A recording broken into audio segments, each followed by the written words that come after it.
কৃষ্ণ জয়গুৰু শংকৰ শ্ৰীমন্ত শংকৰদেৱ সংঘৰ বঙাইগাঁও জিলা শাখাৰ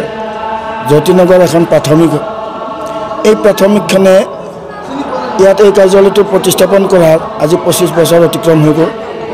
আৰু সেই আপহতে আমি ৰূপালী জয়ন্তী হিচাপে আমি ভকত বান্ধৱৰ পদধূলি বিচাৰি এই অনুষ্ঠানটি আয়োজন কৰিছোঁ আৰু এই অনুষ্ঠানটিত আমি অসমৰ শদিয়াৰ পৰা ধুবুৰীলৈ আমি ইয়াত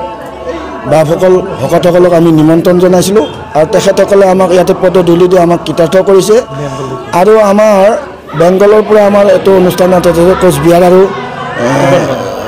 তুফানগঞ্জ জিলাৰ এটা লোক আমাৰ জড়িত হৈ আছে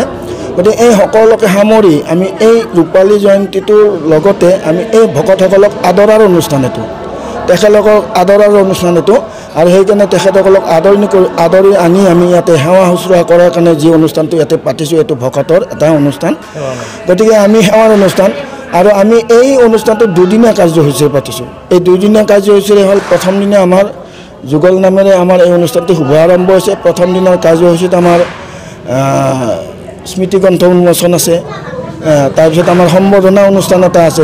মেইন মানে মূল অনুষ্ঠান সম্বৰ্ধনা অনুষ্ঠান এটা আছে আৰু সন্ধিয়া আমাৰ সাংস্কৃতিক সন্ধিয়া আছে এই সাংস্কৃতিক সন্ধিয়াত ধুবুৰীৰ পৰা নামদল আহিব পাঠশালাৰ পৰা নামদল আহিব আৰু আমাৰ স্থানীয় নামদলসমূহ থাকিব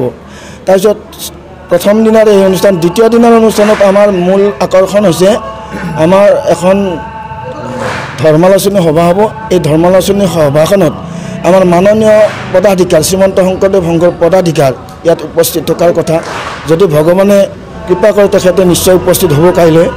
আমি আমন্ত্ৰণ জনাইছোঁ আৰু আমাৰ অসমৰ কেবিনেট মন্ত্ৰী আমাৰ অভিভাৱক মন্ত্ৰী ৰঞ্জিত দাসকো আমি ইয়াতে নিমন্ত্ৰণ জনাইছোঁ তেখেতেও ইয়াত আহি আমাক পদধূলি দিয়াৰ কথা কৈছে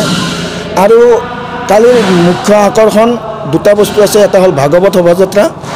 ৰাতিপুৱা আমাৰ সেইটো ভাগৱত শোভাযাত্ৰাটো আৰম্ভ হ'ব আৰু সন্ধিয়া আমাৰ 7 বজাত আকৌ এটা সাংস্কৃতিক অনুষ্ঠান হ'ব দ্বিতীয় দিনৰ সাংস্কৃতিক অনুষ্ঠান এই সাংস্কৃতিক অনুষ্ঠানটোৰ বিশেষ আকৰ্ষণ হৈছে গোলাঘাটৰ পৰা আমন্ত্ৰিত ভাওনা দল কানুবলা ভাওনা দলৰ দ্বাৰা এই ভাওনা আৰম্ভ এই সমস্ত কাৰ্যসূচী লৈ দুদিনীয়া বৰ্ণাঢ্য কাৰ্যসূচীৰে আমি অনুষ্ঠানটি পাতিব খুজিছোঁ আমি সমূহ ৰাইজৰ বঙাইগাঁওবাসী অকল অসমবাসী ৰাইজৰ আমি সহায় সহযোগিতা কামনা কৰিছোঁ